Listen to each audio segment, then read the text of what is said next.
Hello दोस्तों, स्वागत है आप सभी का हमारे चैनल पर। तो आप देख रहे हैं पीआर नॉलेज रिसर्च सेंटर और मेरा नाम है रोशन।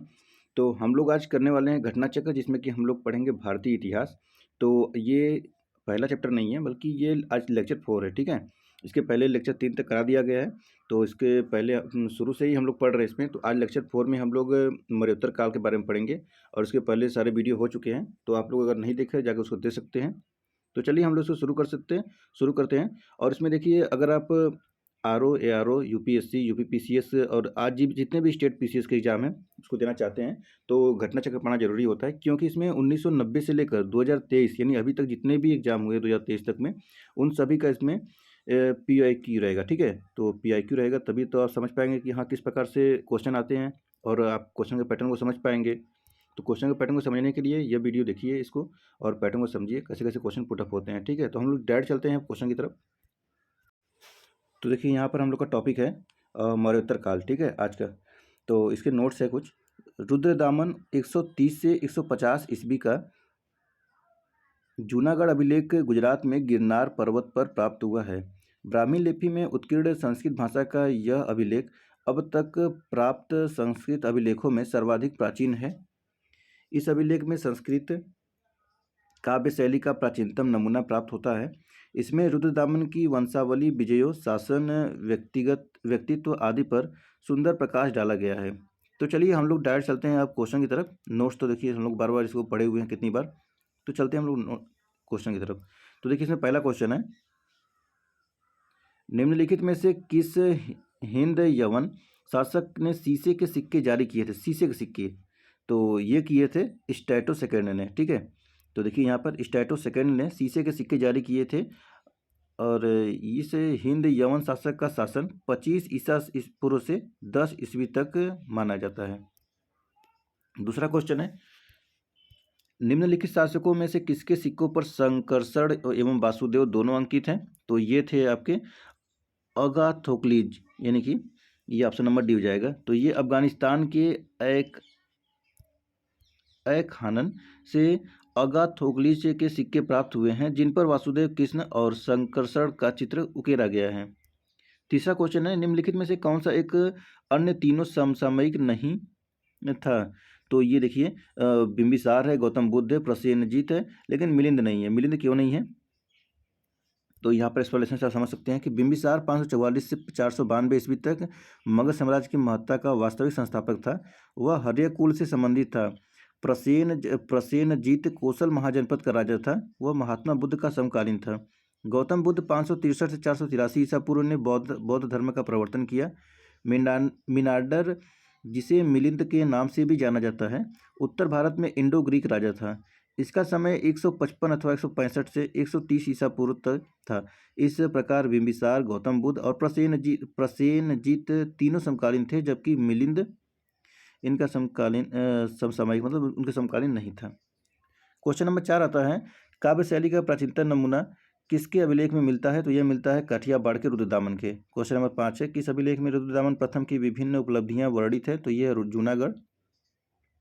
क्वेश्चन नंबर 6 है, बिना बेगार किसने सुदर्शन झील का जीर्णोद्धार कराया था? तो ये है ऑप्शन डी, रुद्रदामन प्रथम।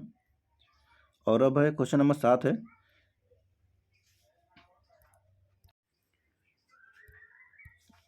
कार्दमक क्षत्रपों ने निम्नलिखित में से किस धातु में अति दुर्लभ सिक्के प्रचलित किया? तो ऑप्शन नंबर ए है ताम्र।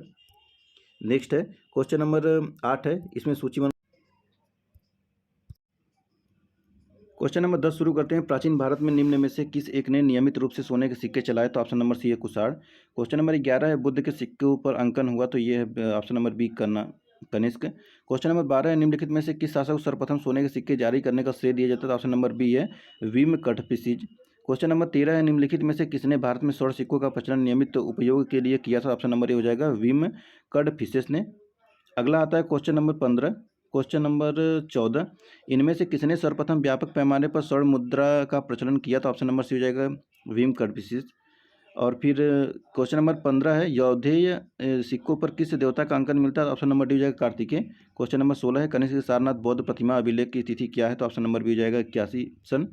और क्वेश्चन नंबर 17 है, कुषाण शासक कनिष्क का राज्याभिषेक किस सन में हुआ? तो ऑप्शन नंबर डी हो जाएगा 78 AD। क्वेश्चन नंबर 18 है, शक संवत कब प्रारंभ किया? तो क्वेश्चन नंबर बी है, ऑप्शन बी हो जाएगा 78 ईस्वी। और क्वेश्चन नंबर 19 है, विक्रम एवं शक संवतों में कितना अंतर वर्षों का है? तो ऑप्शन नंबर सी हो जाएगा 135 वर्षों का। और क्वेश्चन नंबर 20 है, शक संवत पर आधारित राष्ट्रीय पाचांग कैलेंडर का एक चैत्र ग्रेगोरियन कैलेंडर पर आधारित 365 दिन के सामान्य वर्ष के निम्नलिखित तिथियों में से किस एक के तदनुरूप है? तो ऑप्शन नंबर ये है 22 मार्च अथवा 21 मार्च। क्वेश्चन नंबर 21 है, विक्रम संवत कब से प्रारंभ हुआ था? तो ये 78 वर्ष हो जाएगा, 78 या 57 होगा, तो ऑप्शन नंबर हो जाएगा आपका 57 है। फिर क्वेश्चन नंबर 22 है, निम्नलिखित में से कौन सा वर्ष दिसंबर 2009 में शक संवत का वर्ष होगा? तो ऑप्शन नंबर ए हो जाएगा 1931।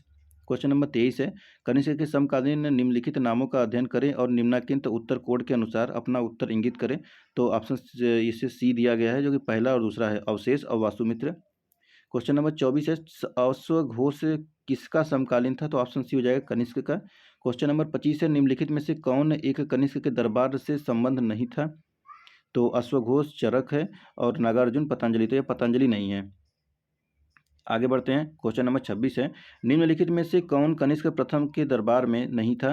तो ऑप्शन नंबर डी हो जाएगा विशाखा दत्त। क्वेश्चन नंबर 27 है, निम्नलिखित नगरों में से किसका उल्लेख कनिष्क के रबतक अभिलेख में नहीं है? तो ऑप्शन ए हो जाएगा श्रावस्ती।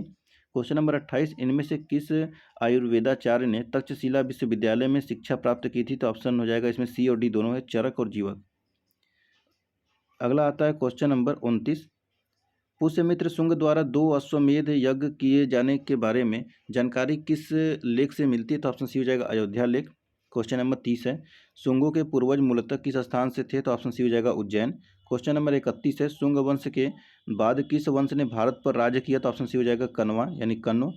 क्वेश्चन नंबर 32 है, निम्नलिखित में से कौन सा शासक वर्ण व्यवस्था का रक्षक कहा जाता है? तो ऑप्शन सी हो जाएगा गौतमी पुत्र सातकर्णी।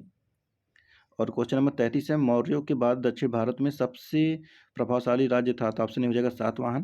क्वेश्चन नंबर 34 है, सिमुक निम्न वंशों में से किसका संस्थापक था? तो ऑप्शन डी हो जाएगा सातवाहन। क्वेश्चन नंबर 35 है, किसी चीनी जनरल से कनिष्क को हराया था? तो ऑप्शन ए हो जाएगा पांचाऊ। क्वेश्चन नंबर 36 है, निम्न में से किस वंश के साम्राज्य की सीमाएं भारत के बाहर तक फैली थी? तो ऑप्शन इसमें बी और सी दोनों दिया गया, जो कि मौर्य वंश और कुषाण वंश है। और क्वेश्चन नंबर 37 है, बाल विवाह की प्रथा आरंभ हुई? तो ऑप्शन बी हो जाएगा कुषाण में, कुषाण काल से हुआ था।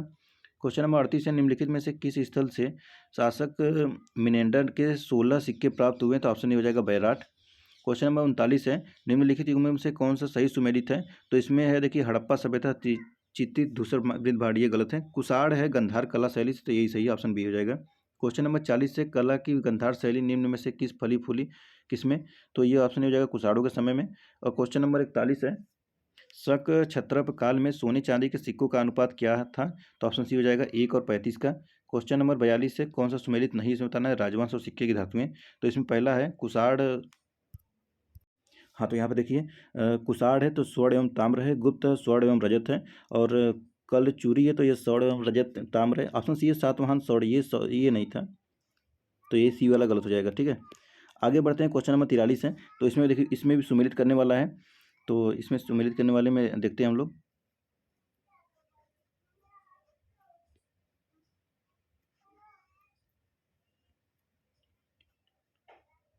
देखिए यहाँ पर हम लोग मिलाते हैं इसको, तो देखिए यहाँ पे गंधार कला कुषाण है, जूनागढ़ शिलालेख रुद्रतामन पहला है, मिनेंद्र पन्नू मिनांडर है, और तक्षशिला लेख प्रतीक है। ठीक है, तो आगे बढ़ते हैं, क्वेश्चन नंबर 44 देखते हैं, तो अफगानिस्तान का बामियान प्रसिद्ध था? तो ये था बुद्ध प्रतिमा के लिए, ऑप्शन डी। क्वेश्चन नंबर 45 से, जो कला शैली भारतीय और यूनानी ग्रीक आकृति का सम्मिश्रण है उसे कहते हैं? Option number C Gandhar. Question number 46 से, गंधार कला शैली एक संश्लेषण है? तो ये इसको कहते हैं भारतीय तथा यूनानी कला का, option number D. Question number 47 से, निम्नलिखित में से किस मूर्ति कला में सदैव हरित स्तरित चट्टान शिष्ट का प्रयोग माध्यम के रूप में होता था? तो ऑप्शन डी हो जाएगा गंधार मूर्ति कला। क्वेश्चन नंबर 48 है, प्राचीन काल के भारत पर आक्रमणों के संबंध में निम्नलिखित में से कौन सा एक सही कलानुक्रम है? तो ऑप्शन ए हो जाएगा यूनानी शक कुषाण। क्वेश्चन नंबर 49 है, पहला ईरानी शासक जिसने भारत के कुछ भाग को अपने अधीन किया था? तो ऑप्शन सी हो जाएगा डेरियस प्रथम। क्वेश्चन नंबर 50 है, निम्न राजवंशों में से सबसे पुराना राजवंश था? तो ये हो जाएगा आपका सातवाहन है, सही है, सातवाहन। और क्वेश्चन नंबर 51 है, आंध्र सातवाहन राजाओं की सबसे लंबी सूची किस पुराण में मिलती है? तो ये मिलती है मत्स्य पुराण में, ऑप्शन सी हो जाएगा। क्वेश्चन नंबर 52 है, सातवाहनों की राजधानी अवस्थित थी? तो यह थी अमरावती में, ऑप्शन ए। क्वेश्चन नंबर 53 है, निम्न में से कौन सा स्थान सातवाहनों की राजधानी था? तो ऑप्शन ए हो जाएगा प्रतिष्ठान। क्वेश्चन नंबर 54 है, निम्नलिखित शासकों में से किसके लिए एका ब्राह्मण प्रयुक्त हुआ है? तो ऑप्शन सी हो जाएगा गौतमी पुत्र सातकर्णी। क्वेश्चन नंबर 55 है, यहाँ पर देखिए, यहाँ पर भी मिलान वाला क्वेश्चन है। इसमें राजवंश और राजधानी को मिलाना है। तो इसमें मिलाते हैं। शुंग हो जाएगा आपका पाटलिपुत्र, सातवाहन पैठन, कंदब हो जाएगा बनवासी और चंदेल हो जाएगा महोबा। तो इस प्रकार ऑप्शन इसमें ए है।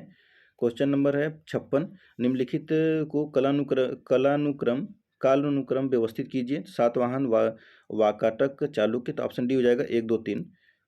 क्वेश्चन नंबर इसमें कथन और कारण वाला क्वेश्चन है। तो सातवाहन काल में संस्कृत के साथ प्राकृत व अन्य लोक भाषाओं का विकास हुआ, क्योंकि सातवाहन राजाओं ने साहित्य रचना के लिए संस्कृत तथा अन्य लोक भाषाओं को अपनाया। तो इस प्रकार इसमें ए और दोनों सही है, सही स्पष्टीकरण भी कर रहा है। 58 नंबर क्वेश्चन है, सातवाहन शासकों के संदर्भ में निम्नलिखित कथनों में से कौन सा कथन सत्य है? तो पहला इसमें सातवाहन नरेश प्राकृतिक भाषा के पोषक थे, और दूसरा है सातवाहन काल में कला के लोक पक्ष को अधिक प्रोत्साहन मिला। तो इसमें ऑप्शन बी हो जाएगा, एक और दोनों सही है। क्वेश्चन नंबर 59 है, निम्नलिखित में से कौन से कथन सही है? कथन इसमें 3 है। पहला कथन है, सातवाहन वंश की शक्ति क्षीण होने के बाद वाकाटक वंश ने अपना राज्य स्थापित किया। दूसरा कथन है, वाकाटक वंश का पहला राजा प्रवर सेन प्रथम है। और तीसरा है, विंध्य शक्ति प्रवर सेन का पुत्र था। तो इसमें देखिए सी है, खाली केवल सी पहला सही है, बाकी दोनों गलत हैं। क्वेश्चन नंबर 60 है, निम्नलिखित में से किस स्तूप में आर्यक स्तंभ वाले मंच की विशेषताएं मिलती है? तो ऑप्शन डी है अमरावती। क्वेश्चन नंबर 61 है, निम्नलिखित में से कौन सा युग में सही सुमेलित नहीं है? तो अभिलेख और शासक है। तो ऑप्शन सी देखिए, इसमें भीतरी पुलकेशिन द्वितीय ये गलत है, बाकी नासी गौतमी पुत्र सही है, हाथी गुम्फा खारवेल और गिरनार रुद्रदामन प्रथम सही है। क्वेश्चन नंबर 62 आता है, निम्नलिखित में से किस वंश के शासकों को पुराणों में श्री पर्वती कहा गया है? तो ऑप्शन बी हो जाएगा इच्छाकू। क्वेश्चन नंबर 63 है, तो यहाँ पर देखते हैं कथन और कारण है। तो कथन है, कुषाण फारस की खाड़ी और लाल सागर से होकर व्यापार करते हैं। तो सही है। उनकी सुसंगठित नौसेना उच्च कोटि की थी। तो कौन सा है? तो इसमें तो नहीं है, तो इसी हो जाएगा, ऑप्शन ए सही है, लेकिन आर गलत है। क्वेश्चन नंबर 64 है, राज खारवेल का नाम जुड़ा है, किससे जुड़ा था? तो ये हाथी गुफा लक्ष्य, ऑप्शन सी। क्वेश्चन नंबर 65 है, निम्नलिखित राजाओं में से कौन जैन धर्म का संरक्षक था? तो ये था Kharavela, option D. Question number 66 है, कलिंग नरेश खारवेल निम्न में से किस वंश से संबंधित थे? ऑप्शन ए हो जाएगा चेदी। क्वेश्चन नंबर 67 है, निम्नलिखित राजाओं में से किसका जैन धर्म के प्रति भारी झुकाव था? तो ऑप्शन सी हो जाएगा खारवेल। क्वेश्चन नंबर 68 है, कलिंग नरेश खारवेल का संबंध था? तो चेदी से रहा होगा ना, ऑप्शन बी है, ऑप्शन ई है, चेदी से भी था और सातवाहन से भी था। तो आगे बढ़ते हैं हम लोग। क्वेश्चन नंबर 69 है, हाथी गुफा का अभिलेख किस शासक से जानकारी स्रोत होता है मिलता है? तो ये है Kharavela, option A. Question number 70 है, उदयगिरी और खंडगिरी गुफाओं के संदर्भ में कौन सा कथन सही है? तो इसमें 3 कथन है, तो 3 कथन में हम लोग इसको देखते हैं। पहला है, इसमें प्राकृतिक कृत्रिम दोनों तरह की गुफाएं सही है। दूसरा है, उदयगिरी 18 और खंडगिरी में 15 गुफाएं, ये भी सही है। खंडगिरी गुफाएं हाथी गुफा शिलालेख से प्रसिद्ध है, तो ये गलत है, ऑप्शन नंबर सी हो जाएगा, 1 और 2 सही है। क्वेश्चन नंबर 71 है, पूर्वी रोमन शासक जस्टिनियन का सर्वाधिक महत्वपूर्ण योगदान किस क्षेत्र में था? तो ऑप्शन ए है विधि में।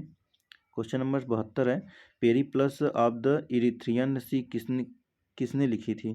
तो ये लिखा था, तो ये पेरीप्लस ऑफ द, इसके कोई पुस्तक वो ये रोमन मिस्र बंदरगाहों से नेविगेशन व्यापार के अवसरों का वर्णन मिलता है इसमें लगभग 60 ईस्वी में एलेजेंड्रिया के एक नामक नाविक ने लिखा, और इसमें भारत के आयात एवं निर्यात की जाने वाली वस्तुओं का है। तो इसमें है ही नहीं, ई के बारे में कोई नहीं होगा। अगला आता है, तो अगला अब नेक्स्ट चैप्टर ही आ गया है। तो नेक्स्ट चैप्टर देखते हैं, गुप्त एवं गुप्तोत्तर काल। तो देख सकते हैं यहाँ पर चैप्टर नया आ गया है। तो गुप्त काल में पढ़ेंगे, गुप्त काल पढ़ेंगे, इसमें गुप्तोत्तर युग के बारे में पढ़ेंगे। गुप्त वंश ने लगभग 275 से 550 ईस्वी तक शासन किया। इस वंश की स्थापना लगभग 275 ईस्वी में महाराज श्रीगुप्त की द्वारा की गई थी, किंतु गुप्त वंश का प्रथम शक्तिशाली शासक चंद्रगुप्त प्रथम था। और जिसने 319 से 335 ईस्वी तक शासन किया था। इसने अपनी महत्ता सूचित करने के लिए अपने पूर्वजों के विपरीत महाराजा धीराज की उपाधि धारण की। गुप्त संवत प्रवर्तक चंद्रगुप्त प्रथम था और इसकी प्रारंभ तिथि 319 ईस्वी है। ठीक है, तो हम लोग चलते हैं क्वेश्चन की तरफ अब।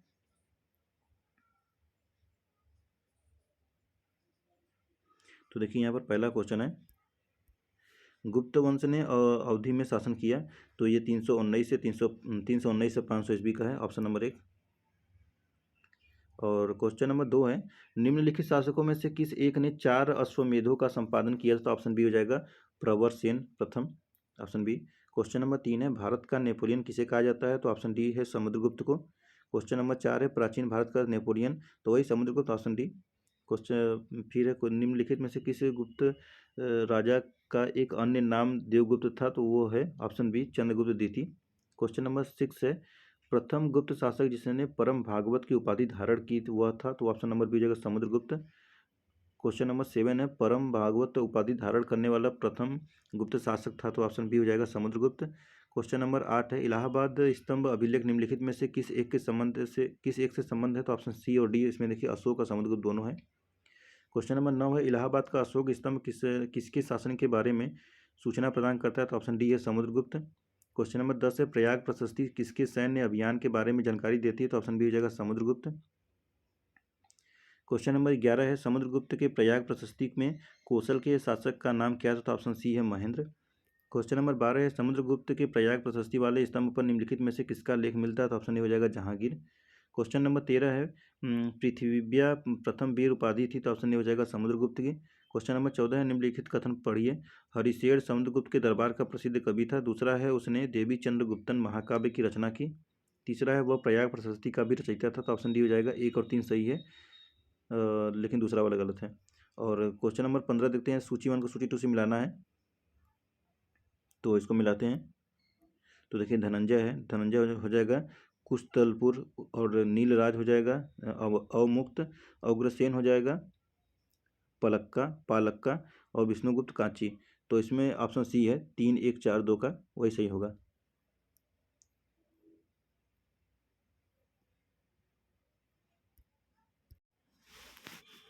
क्वेश्चन नंबर 16 है, दिल्ली की कुव्वत उल इस्लाम मस्जिद के प्रांगण में उन्नत प्रसिद्ध लौह स्तंभ किसकी स्मृति में है? तो ऑप्शन बी हो जाएगा चंद्र। क्वेश्चन नंबर 17 है, किस गुप्त शासक ने अपने बड़े भाई की हत्या कर सत्ता प्राप्त की? तो ऑप्शन सी हो जाएगा चंद्रगुप्त द्वितीय। क्वेश्चन नंबर 18 है, कौन सा राजवंश हूणों के आक्रमण से अत्यंत विचलित हुआ? तो ऑप्शन सी है गुप्त। अगला क्वेश्चन है क्वेश्चन नंबर 19, हूणों ने भारत पर आक्रमण किया था, तो यह किया था ऑप्शन सी में स्कंदगुप्त के शासनकाल में। क्वेश्चन नंबर 20 है, निम्नलिखित में से किस गुप्त शासक ने हूणों पर विजय प्राप्त की? तो ऑप्शन सी है स्कंदगुप्त। क्वेश्चन नंबर 21 है, गुप्त सम्राट जिसने हूणों को पराजित किया वे थे? तो ऑप्शन नंबर सी है स्कंदगुप्त। क्वेश्चन नंबर 22 है, इनमें से किस गुप्त शासक ने हूणों को पराजित किया था? तो ऑप्शन डी है स्कंदगुप्त। क्वेश्चन नंबर 23 है, किस अभिलेख से ज्ञात होता है कि स्कंदगुप्त ने हूणों को पराजित किया था? तो ऑप्शन ए है भीतरी स्तंभलेख से। और क्वेश्चन नंबर अब आता है नेक्स्ट 24, गुप्त साम्राज्य के पतन के विभिन्न कारण थे, निम्नलिखित कथनों में से कौन सा कथन सही नहीं है? तो देखिए इसमें कई तो कारण थे, जिसमें कि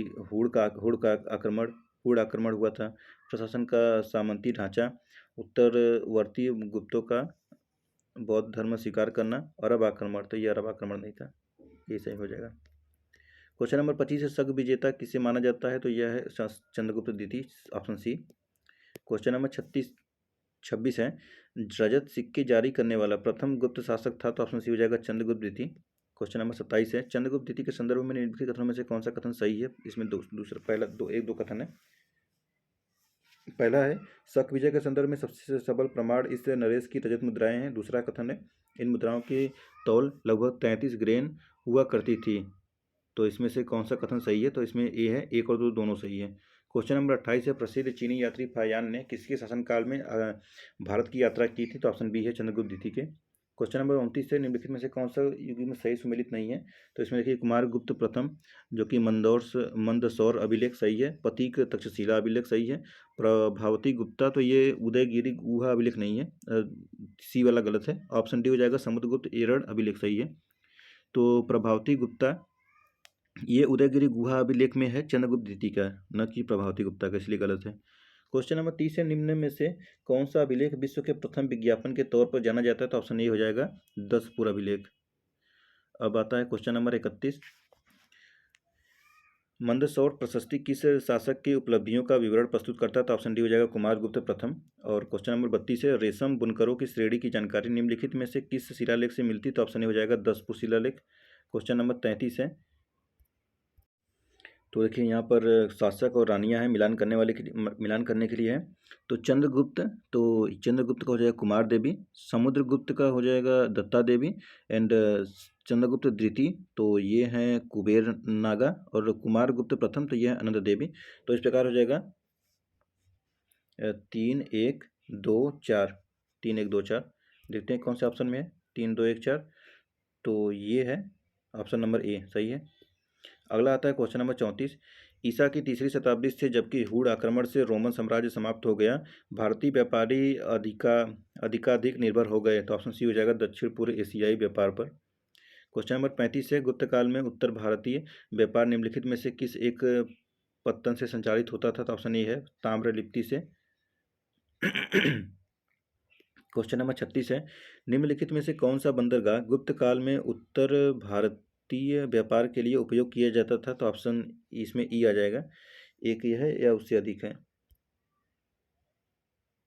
ठीक है। क्वेश्चन नंबर 37 है,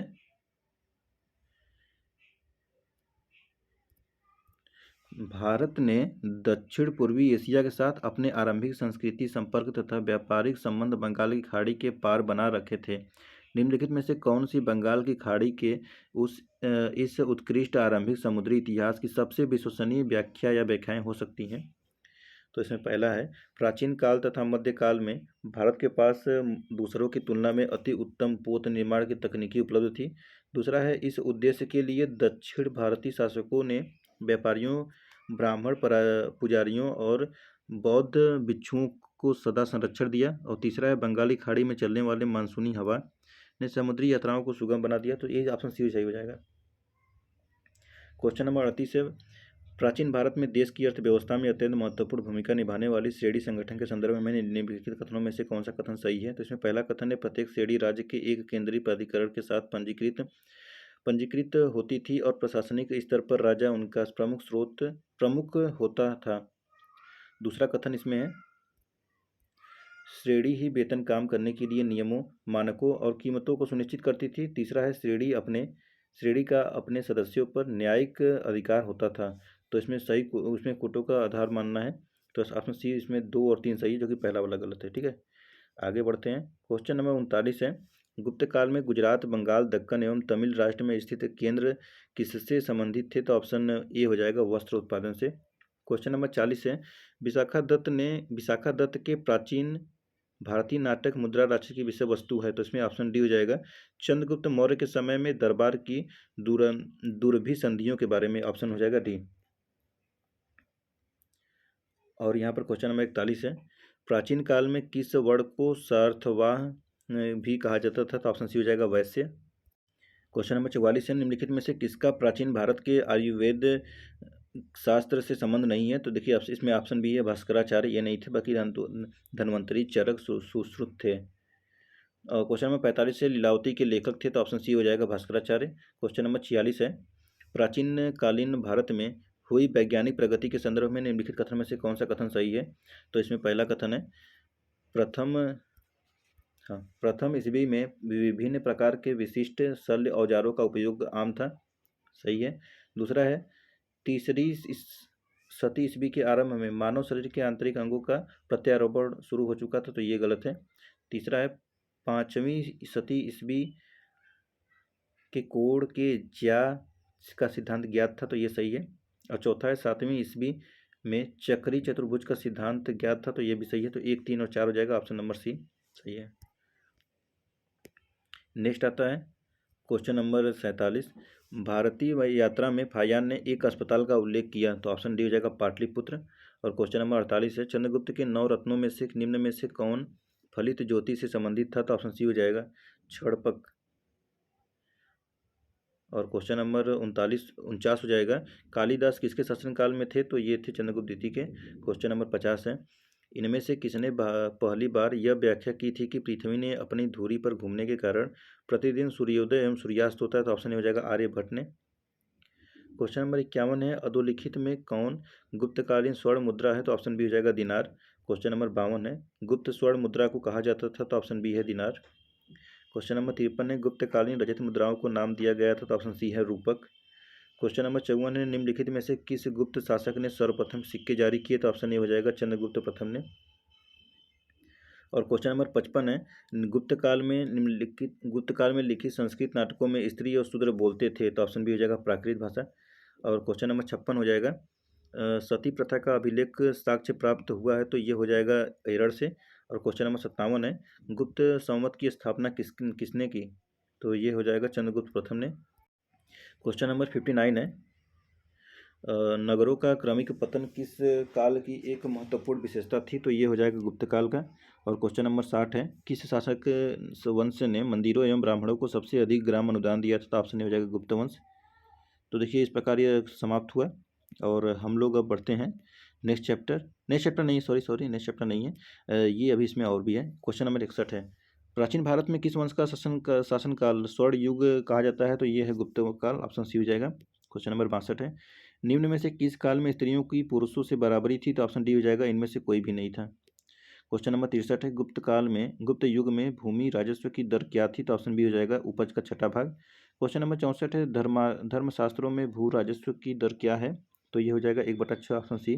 क्वेश्चन नंबर 65 है, हिंदू विधि द्वारा मान्य कर कितना था? तो ये देखिए ऑप्शन ए है उपज का आधा भाग, उपज का छठा भाग। तो ऑप्शन बी हो जाएगा उपज का छठा भाग, सही है, वही है।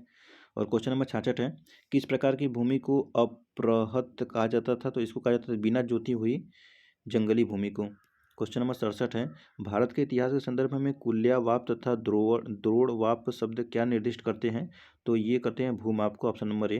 क्वेश्चन नंबर 68 है, गुप्त साम्राज्य द्वारा निम्न में से किन्हें कर रहित कृषि भूमि प्रदान की जाती थी? तो ऑप्शन सी है ब्राह्मणों को। क्वेश्चन नंबर 69 है, प्राचीन भारत में सिंचाई कर को कहते थे? तो ऑप्शन ए हो जाएगा विदक भागम। क्वेश्चन नंबर 70 है, तीसरी शताब्दी में वारंगल प्रसिद्ध था? तो ऑप्शन सी है लोहे के यंत्रोपकरणों हेतु। क्वेश्चन नंबर 71 है, प्राचीन भारतीय गुप्त राजवंश के समय के संदर्भ में नगर घंटाशाला कदूरा तथा चौल किस लिए विख्यात थे? तो ऑप्शन ए है विदेशी व्यापार करने वाले बंदरगाह। और क्वेश्चन नंबर 72 है, तोरमाड़ किस जातीय दल का था? तो ये ऑप्शन नंबर बी हुड़। क्वेश्चन नंबर 73 है, निम्नलिखित में से किसने हुड़ शासक मिहिर कुल को पराजित किया था? तो बुद्ध, यशोधर्मन, शंशाक, प्रभाकर। तो ये हो जाएंगे आपके ऑप्शन बी। ऑप्शन बी में है यशोधर्मन। और आता है क्वेश्चन नंबर 74, चीनी तीर्थयात्री की जिसने 6ठी शताब्दी में भारत दर्शन किया? तो ये था सुंग युन, ऑप्शन सी। क्वेश्चन नंबर 75 है, चीनी यात्री सुंग युन ने भारत की यात्रा की थी? तो देखिए यहाँ पर डेट देख लीजिए, ऑप्शन ई हो जाएगा, इसमें से कोई भी नहीं है, इससे अधिक है। देखिए यहाँ पर 518 लिखा हुआ है, ऊपर देख रहे हैं, यहाँ पर चीनी यात्री सुंग ने 518 ईस्वी में भारत आए थे, तो जो कि इसमें है भी नहीं, बीपीएससी वाले गलत ही कर देते हैं। क्वेश्चन नंबर 76 है हाँ सॉरी, निम्नलिखित कथनों में से ध्यानपूर्वक पढ़िए। तो पहला कथन है, गुप्त सम्राट स्वयं के लिए दैवी अधिकारों का दावा करते थे। दूसरा है, उनका प्रशासन नितांत केंद्रीकृत था। तीसरा है, उन्होंने भूमि दान की परंपरा को विस्तारित किया। तो देखिए इसमें सी हो जाएगा, 1 और 3 सही है, दूसरा वाला गलत है। अगला आता है क्वेश्चन नंबर 77, गुप्त काल के दौरान भारत में बलात् श्रम के संदर्भ में निम्नलिखित में से कौन सा कथन सही है? तो इसमें पहला है, इसे राज्य के लिए आय का एक स्रोत, जनता द्वारा दिया जाने वाला एक प्रकार का कर माना जाता था। तो ऑप्शन ए हो जाएगा सही। क्वेश्चन नंबर 78 है, कहा जाता है कि शतरंज का खेल उद्भुत हुआ था? तो ये है भारत में, ऑप्शन डी। क्वेश्चन नंबर 79 है, शूद्रक द्वारा लिखी हुई प्राचीन भारतीय पुस्तक वृक्ष कटिकम का विषय था? तो ऑप्शन ए हो जाएगा एक धनी व्यापारी और एक गणिका की पुत्री का प्रेम गाथा। और क्वेश्चन नंबर 80 है, प्राचीन सांख्य दर्शन में किसका महत्वपूर्ण योगदान है? तो ऑप्शन ए हो जाएगा कपिल का। और नेक्स्ट आता है क्वेश्चन नंबर 81, कपिल मुनि द्वारा प्रतिपादित दार्शनिक प्रणाली है? तो ऑप्शन बी हो जाएगा सांख्य दर्शन। क्वेश्चन नंबर 82 है, सांख्य दर्शन प्रतिपादित किया गया है, तो ऑप्शन सी हो जाएगा कपिल द्वारा। क्वेश्चन नंबर 83 है, भारत में हाँ, भारत में दार्शनिक विचार के इतिहास के संबंध में सांख्य संप्रदाय से संबंधित निम्नलिखित कथनों पर विचार कीजिए। तो इसमें पहला है, सांख्य पुनर्जन्म या आत्मा के आवागमन के सिद्धांत को स्वीकार नहीं करता है। दूसरा है, सांख्य की मान्यता है कि आत्मज्ञान की मोक्ष की ओर ले जाता है, न कि कोई बाहरी प्रभाव अथवा कारक। तो ऑप्शन बी हो जाएगा, इसमें केवल 2 सही है।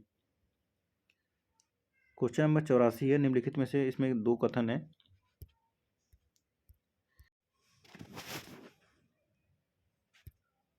हाँ, देखिए यहाँ पर पहला कथन है इसमें, कपिल सांख्य पद्धति के सबसे पुराने प्रणेता है। दूसरा है, कपिल यह बताते हैं कि किसी व्यक्ति का जीवन प्रकृति की शक्तियों द्वारा गढ़ा जाता है, किसी दैवी सत्ता द्वारा नहीं। तो इसमें कथन 1 सही है, कथन 1 एवं कथन 2 दोनों सही है। ऑप्शन हो जाएगा ए।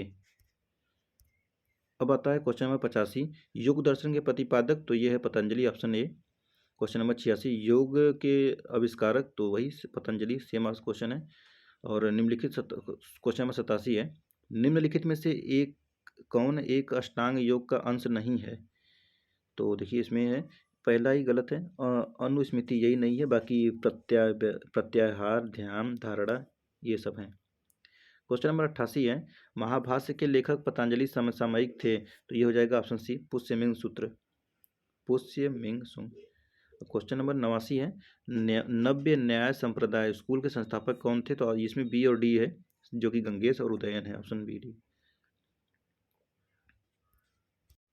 देखिए ये बड़ा फेमस कविता हो गया है इसमें, आपके समय और उस समय भी था, कि जब तक जीवित रहो सुख से जीवित रहो, चाहे इसके लिए ऋण ही लेना पड़े, क्योंकि शरीर के भस्मीभूत हो जाने पर पूरा गमन नहीं हो सकता।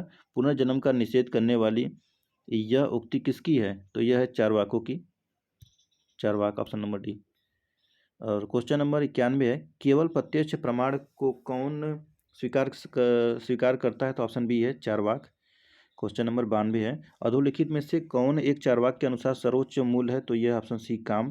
क्वेश्चन नंबर 93 है, चारवाक दार्शनिक प्रणाली है। तो लोकायत प्रणाली, आस्तिक, मीमांसा, वैशेषिक। तो इसको देखते हैं कौन सा है। ऑप्शन ए है, ऑप्शन ए है आपका लोकायत प्रणाली। इसका एक्सप्लेनेशन देख लीजिए, चारवाक दर्शन एक भौतिकवादी दर्शन है, जिसे लोकायत के नाम से भी जाना जाता है। इस दर्शन के प्रणेता चारवाक हैं। यह नास्तिक विचारधारा पर आधारित दर्शन है। यह दर्शन मात्र प्रत्यक्ष प्रमाण को स्वीकार करता है। क्वेश्चन नंबर 94 है, न्याय दर्शन को प्रचारित किया था। तो ऑप्शन बी है, गौतम ने। क्वेश्चन नंबर 95 है, न्याय दर्शन के संस्थापक थे। तो ऑप्शन सी है, गौतम। क्वेश्चन नंबर 96 है, न्याय दर्शन का प्रवर्तक कौन है। तो ऑप्शन ए है, गौतम। क्वेश्चन नंबर 97 है, न्याय दर्शन के प्रवर्तक थे। तो ये ऑप्शन ए है, गौतम। अब देखिए नीचे एक्सप्लेनेशन भी इसका दिया है, जैसे कि न्याय दर्शन के गौतम, सांख्य दर्शन के कपिल, वैशेषिक के कणाद और पूर्व मीमांसा के जैमिनी। ठीक है, अब कभी इसमें आए तो याद भी रहेगा इसे। तो सांख्य दर्शन कपिल, वैशेषिक कणाद, पूर्व मीमांसा जैमिनी, न्याय दर्शन के गौतम। तो मीमांसा के तो अभी हम लोग ने पढ़ा Jaimini. Question number D, option D हो जाएगा। और देखिए इसमें मिलान करने वाला क्वेश्चन है, तो इसको हम लोग मिलान करते हैं। जैसे कि न्याय दर्शन है, तो न्याय दर्शन आपका हो जाएगा आत्मज्ञान। मीमांसा दर्शन, तो ये हो जाएगा वैदिक अनुष्ठान। सांख्य दर्शन हो जाएगा वास्तविक ज्ञान का अधिकरण। और वेदांत दर्शन हो जाएगा, गलत हो गया इसमें, फिर से करते इसको। न्याय दर्शन हो जाएगा इसमें, न्याय दर्शन तार्किक चिंतन। मीमांसा हो जाएगा अवैदिक अनुष्ठान करना। और सांख्य दर्शन हो जाएगा वास्तविक ज्ञान। और वेदांत हो जाएगा आपका आत्मज्ञान। तो इसमें ऑप्शन बी है, 4 3 1 2 वही माना जाएगा। ठीक है,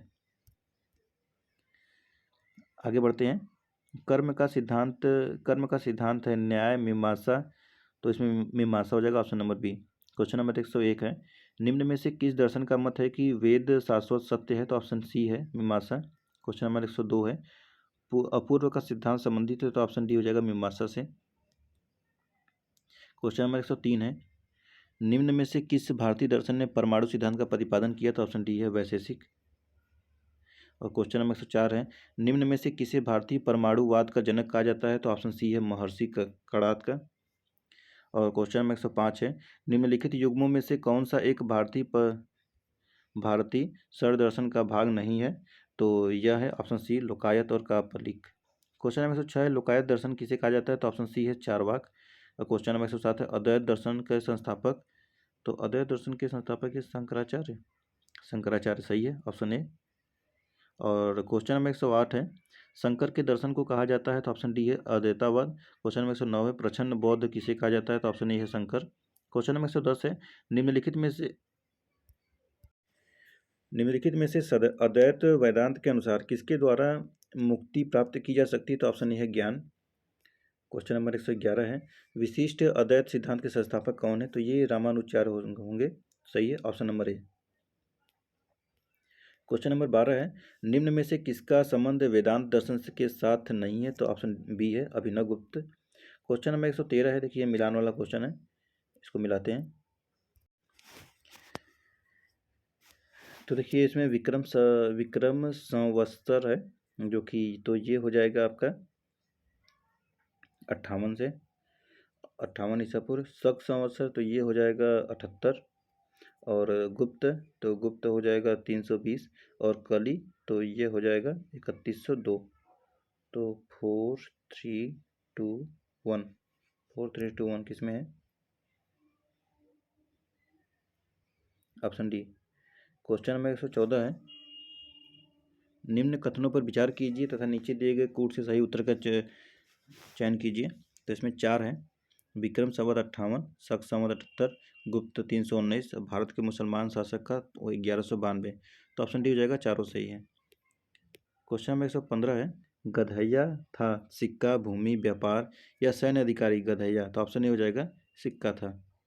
क्वेश्चन नंबर 116 है, पुलकेशिन प्रथम का बादामी शिलालेख शक वर्ष 465 का दिनांकित है, यदि इसे विक्रम संवत में दिनांकित करना हो तो वर्ष होगा? तो ऑप्शन ए हो जाएगा 601।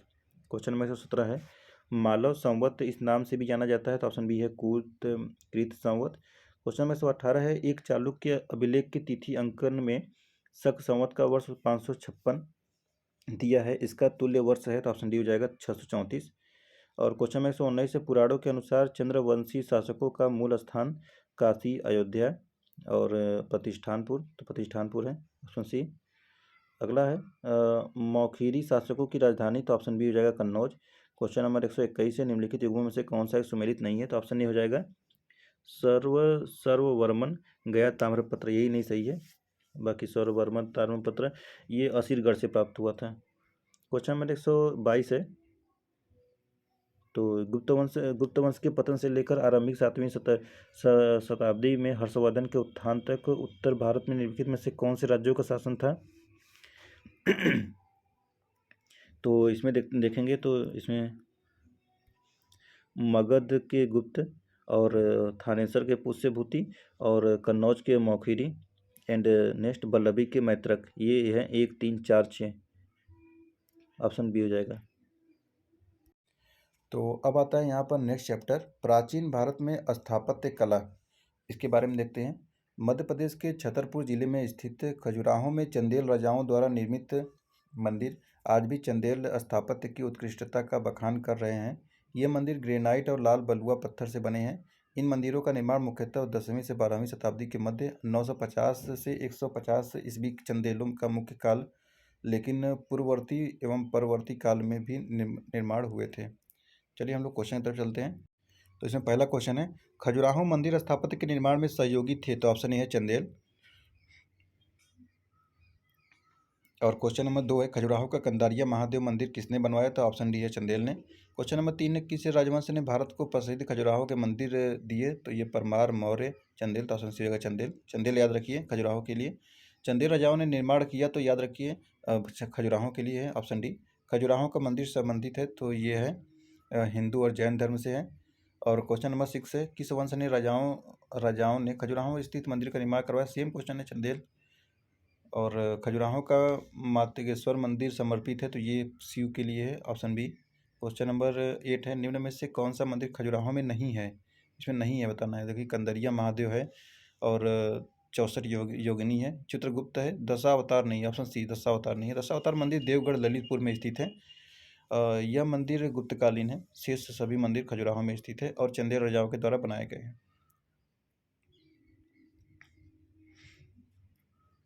क्वेश्चन नंबर 11 है, निम्नलिखित में से कौन सा विश्व धरोहर स्थल वर्ल्ड हेरिटेज साइट नहीं है? तो देखिए इसमें ऑप्शन डी है, मांडू महल नहीं है, बाकी खजुराहो का मंदिर है, भीमबेटका गुफा है, सांची का स्तूप, ये सब है। क्वेश्चन नंबर 12 है, मंदिर स्थापत्य के बारे में निम्नलिखित में से कौन सा कथन सत्य है? इसमें 4 कथन है। पहला कथन है, स्वतंत्र आधार चूना पत्थर के मंदिरों का उद्भव गुप्त काल में माना जाता है। दूसरा है, लाड़खा जो कि एक प्रारंभिक मंदिर है, बादामी की चालुक्यों से संबंध है। तीसरा है, खजुराहो के मंदिरों में मंदिर के समस्त खंड आंतरिक और बाहरी रूप से जुड़े हुए हैं। और चौथा है, कांची का कैलाशनाथ मंदिर द्रविड़ शैली का सबसे प्रारंभिक स्वतंत्र आधार का मंदिर है। तो इसमें हो जाएगा ऑप्शन नंबर डी, 1, 2 और 3 सही है, चौथा गलत है। क्वेश्चन नंबर 13 है, निम्नलिखित में से किसका शिखर द्रविड़ शैली में बना हुआ है? तो ऑप्शन बी हो जाएगा, ग्वालियर का तेली मंदिर। क्वेश्चन नंबर 14 है, निम्नलिखित में से किस केंद्र में 100 से अधिक बौद्ध गुफाएं हैं? तो ऑप्शन सी हो जाएगा, कन्हेरी। क्वेश्चन नंबर 15 है, आबू का जैन मंदिर किससे बना? तो ये ऑप्शन डी हो जाएगा, संगमरमर से बना है। क्वेश्चन नंबर 16 है, निम्नलिखित नगरों में से किस एक के निकट पालीताड़ा मंदिर अवस्थित है? तो ऑप्शन ए हो जाएगा, भावनगर। क्वेश्चन नंबर 17 है, एलिफेंटा की गुफाएं मुख्यतः निम्न धर्म के मतावलंबियों के उपयोग के लिए काट कर बनाई गई थी। तो ऑप्शन सी है, शैव धर्म। क्वेश्चन नंबर 18 है, एलिफेंटा के प्राचीन स्मारक हैं, तो ये है बौद्ध, जैन, शैव, वैष्णव। तो ऑप्शन डी हो जाएगा 1 और 3, यानी कि बौद्ध और शैव के लिए हैं। क्वेश्चन नंबर 19 है, एलिफेंटा के प्रसिद्ध शैल को काटकर बनाए गए मंदिरों का श्रेय दिया जाता है। तो ऑप्शन डी हो जाएगा, राष्ट्रकूटों को। और क्वेश्चन नंबर 20 है, एलोरा एवं एलिफेंटा के स्थल किस काल से संबंधित है? तो ऑप्शन सी है, राष्ट्रकूट। और क्वेश्चन नंबर 21 है, निम्नलिखित में से कौन सी गुफा त्रिमूर्ति के लिए विख्यात है? तो ऑप्शन सी है, एलिफेंटा। क्वेश्चन नंबर 22 है, प्राचीन भारत में गुप्त काल से संबंधित गुफा चित्रांकन के केवल 2 उदाहरण उपलब्ध है। इनमें से एक अजंता की गुफाओं में किया गया चित्रांकन है। गुप्त काल के चित्रांकन का दूसरा अवशिष्ट किस स्थान पर उपलब्ध? तो ऑप्शन ए है, बाघ गुफाएं। क्वेश्चन नंबर 24 है, निम्न स्थानों में से बौद्ध गुफा मंदिरों के लिए कौन सा प्रसिद्ध है? तो ऑप्शन सी है, अजंता। क्वेश्चन नंबर 25 है, एलोरा गुफाओं का निर्माण कराया था? तो ये कराया था राष्ट्रकूटों ने, ऑप्शन सी। क्वेश्चन नंबर 26 है, भारतीय शिला वस्तु के इतिहास संदर्भ में निम्नलिखित कथनों में से विचार कीजिए। बादामी की गुफाएं भारत की प्राचीनतम अवशिष्ट शैलकृत गुफाएं हैं। दूसरा है, बराबर की शैलकृत गुफाएं सम्राट चंद्रगुप्त मौर्य द्वारा मूलतः आजीविकों के लिए बनाई गई हैं। और तीसरा है, एलोरा में गुफाएं विभिन्न धर्मों के लिए बनाई गई थी। तो ऑप्शन सी हो जाएगा, केवल 3 सही है। क्वेश्चन नंबर 27 है, एलोरा की गुहा मंदिर संबंधित है हिंदू धर्म से, बौद्ध धर्म से, जैन धर्म से? ऑप्शन डी है, 1, 2, 3 तीनों सही है। क्वेश्चन नंबर 28 है, एलोरा में गुफाएं और शैलकृत मंदिर है? तो ऑप्शन डी हो जाएगा, हिंदुओं, बौद्ध, जैनों से। क्वेश्चन नंबर 29 है, बौद्ध, हिंदू, जैन शैलकृत गुहाएं एक साथ विद्यमान है? तो ये है एलोरा में। और आता है क्वेश्चन नंबर 31, निम्नलिखित मंदिरों में से किसे शैलकृत स्थापत्य का आश्चर्य माना जाता है? तो यह है ऑप्शन सी, कैलाश मंदिर, एलोरा। क्वेश्चन नंबर 32 है, किस वंश ने एलोरा के कैलाश मंदिर का निर्माण किया था? तो ऑप्शन ए है, राष्ट्रकूट। क्वेश्चन नंबर 33 है, एलोरा के कैलाश मंदिर का निर्माण कराया था? तो ऑप्शन ए है, राष्ट्रकूटों ने। क्वेश्चन नंबर 34 है, निम्नलिखित में से किस राष्ट्रकूट शासक ने एलोरा के कैलाश मंदिर का निर्माण कराया था? तो गोविंद, अमोघवर्ष, कृष्ण प्रथम, इंद्र द्वितीय। कृष्ण द्वितीय होगा, ऑप्शन डी सही है, कृष्ण। क्वेश्चन नंबर 35 है, एलोरा के प्रसिद्ध कैलाश मंदिर का निर्माण कौन शासक करवाया था? तो ये ऑप्शन डी, राष्ट्रकूट ने। क्वेश्चन नंबर 36 है, एलोरा के प्रसिद्ध शिव मंदिर का निर्माता राष्ट्रकूट नरेश था? तो ऑप्शन बी है, कृष्ण प्रथम। क्वेश्चन नंबर 37 है, एलोरा की कैलाश मंदिर का निर्माण किसने करवाया था? तो ऑप्शन बी है, कृष्ण प्रथम। क्वेश्चन नंबर 38 है, किस धर्म को राष्ट्रकूटों का संरक्षण प्राप्त था? ऑप्शन बी है, जैन धर्म। क्वेश्चन नंबर 39 है, अजंता एवं एलोरा की गुफाएं किस नगर में स्थित है? तो ऑप्शन सी है, औरंगाबाद। क्वेश्चन नंबर 40 है, अजंता और एलोरा गुफाएं हैं? तो ऑप्शन सी है, महाराष्ट्र। क्वेश्चन नंबर 41 है, निम्नलिखित स्थानों में से किस एक में राष्ट्रकूटों द्वारा एलोरा पहाड़ियों में निर्मित गुफा मंदिर स्थित है? तो ऑप्शन ए है, औरंगाबाद, महाराष्ट्र। देखिए यहाँ पर मिलाने वाला क्वेश्चन आ गया, गुप्त मंदिर और स्थान मिलाना है। तो ईंट निर्मित मंदिर ये था भीतरगांव। और दशावतार मंदिर, तो ये है देवगढ़ मंदिर। और उसके बाद शिव मंदिर है, तो ये मंदिर है भूमरा। और विष्णु मंदिर है, तो ये मंदिर है एरड़। तो इस प्रकार हो जाएगा 3, 2, 4, 1, 3, 2, 4, 1 जिसमें हो, तो ये हो जाएगा ऑप्शन बी। क्वेश्चन नंबर है 43, कानपुर उत्तर प्रदेश स्थित भीतरगांव मंदिर के संदर्भ में निम्नलिखित कथनों में से कौन सा कथन सही है? पहला है, इस मंदिर का निर्माण 5वीं छठवीं शताब्दी में हुआ। दूसरा है ईंटों से निर्मित यह भारत के प्राचीनतम मंदिरों में से एक है, तो ऑप्शन सी है, दोनों सही है। क्वेश्चन नंबर 44 है, अजंता की कला को इनमें से किसने प्रश्रय दिया, तो ये प्रश्रय दिया, तो ये है option C, Vakataka. Question number 45 है, अजंता की गुफाएं निम्नलिखित में से किससे संबंधित है, रामायण, महाभारत, जातक कथाएं, पंचतंत्र, ये तो कौन है, जातक कथाएं। क्वेश्चन नंबर 46 है, निम्नलिखित कथनों में से कौन सा कथन सही है, तो इसमें ऑप्शन ए है, अजंता गुफाएं बघोरा नदी की घाटी पर स्थित है। ये देखिए 2021 क्वेश्चन है।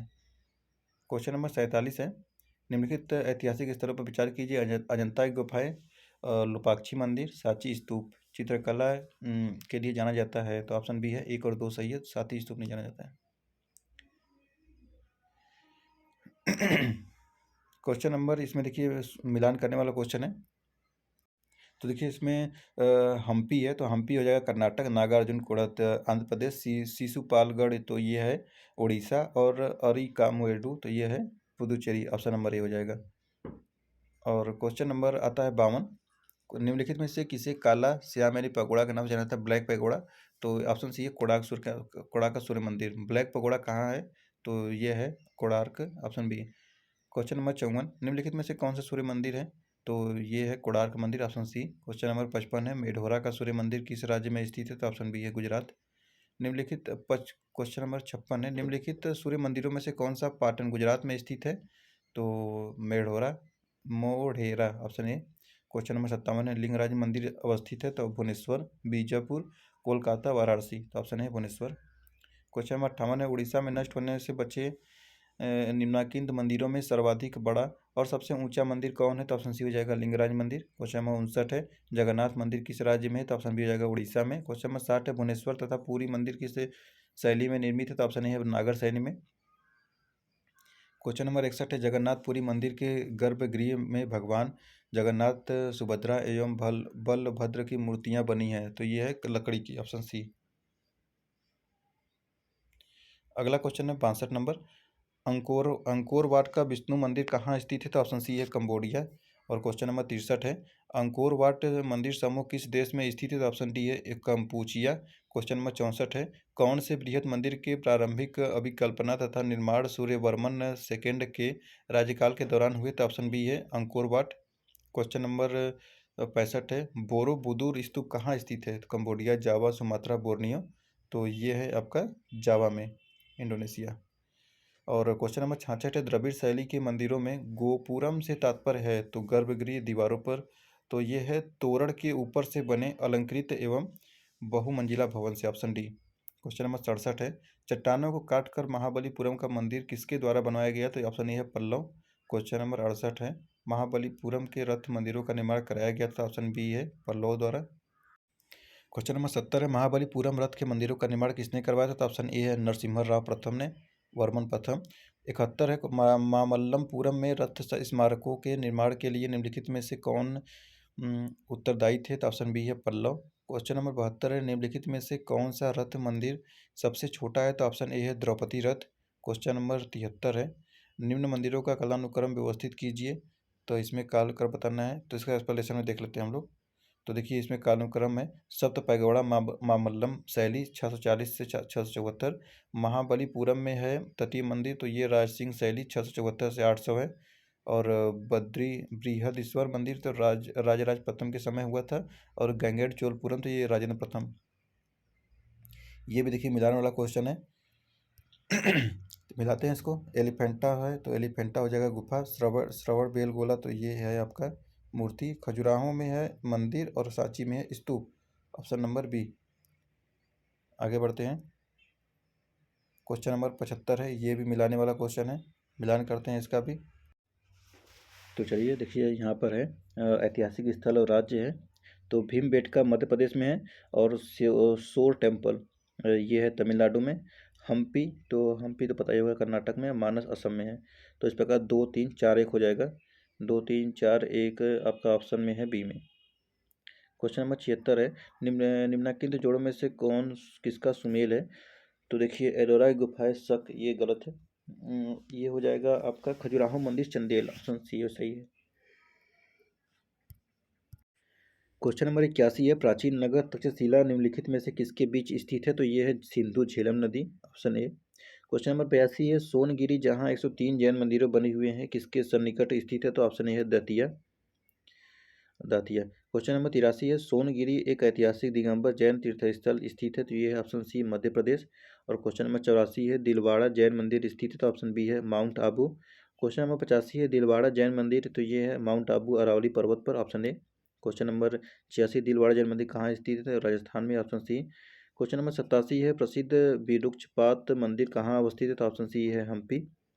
और क्वेश्चन नंबर 88 है, नागर द्रविड़ और बेसर, तो ये हो जाएगा ऑप्शन सी भारतीय मंदिर वास्तु की 3 मुख्य शैलियाँ। और क्वेश्चन नंबर 89 है, भारत के संस्कृति के इतिहास के संदर्भ में पंचायतन शब्द किसे निर्दिष्ट करता है? तो ऑप्शन सी हो जाएगा मंदिर रचना शैली को।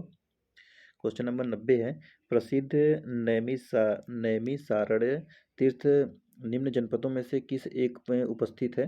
तो ये हो जाएगा सीतापुर में, ऑप्शन सी।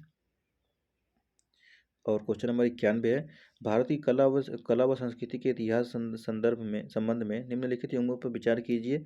विख्यात मूर्ति शिल्प और स्थल। पहला है बुद्ध के महापरिनिर्वाण की एक भव्य प्रतिमा जिसमें ऊपर की ओर अनेक दैवी संगीतज्ञ तथा नीचे की ओर अनेक दुखी अनुयायी दर्शाए गए हैं, अजंता। और दूसरा है प्रस्तर पर उत्कीर्ण विष्णु के वराह अवतार की विशाल प्रतिमा जिसमें वह देवी पृथ्वी की गहरे विशुद्ध सागर से उबारते दर्शाए गए हैं, तो यह माउंट आबू। और तीसरा है विशाल गोलास्मों पर उत्कीर्ण अर्जुन की तपस्या गंगा अवतरण, तो यह है मामल्लपुरम। तो ऑप्शन सी है 1 और 3। क्वेश्चन नंबर 92 है, भारत के कला और पुरातात्विक इतिहास के संदर्भ में निम्नलिखित में से किस एक का सबसे पहले निर्माण किया गया था? तो ऑप्शन बी है धौली स्थित शैलकृत हाथी। तो ये है, यहाँ पर देखिए, भुवनेश्वर स्थित लिंगराज मंदिर नागर शैली में बना है। लिंगराज मंदिर भुवनेश्वर का मुख्य मंदिर 7वीं शताब्दी में ललाटेडुकेसरी ने बनवाया था, जबकि इसके वर्तमान स्वरूप का निर्माण जजाति केसरी ने 11वीं शताब्दी में करवाया था। धौली स्थित शैलकृत हाथी का निर्माण 3री शताब्दी ईसा पूर्व मौर्य सम्राट अशोक के समय हुआ। महाबलीपुरम स्थित शैलकृत स्मारक का निर्माण पल्लवों के शासनकाल में 7वीं शताब्दी में हुआ, जबकि उदयगिरि स्थित वराह मूर्ति का निर्माण गुप्त काल में हुआ। अतः स्पष्ट है कि दिए गए विकल्पों में से पहला धौली स्थित हाथी गुफा सही निर्माण हुआ है। तो ये चैप्टर समाप्त हो गया है। दक्षिण भारत चोल चालुक्य पल्लव संघ एक ही में सब आएंगे। तो चलिए, आज हम लोगों ने दो तीन चैप्टर क्लियर यहाँ पर कवर किया है। नेक्स्ट वीडियो में हम लोग दक्षिण भारत में इसे चोल चालुक्य पल्लव एवं संगम के बारे में पढ़ा जाएगा। ठीक है, तो चलिए ठीक है, हम लोग इसे वीडियो में बने रहिए। फिर मिलते हैं नेक्स्ट वीडियो में। धन्यवाद।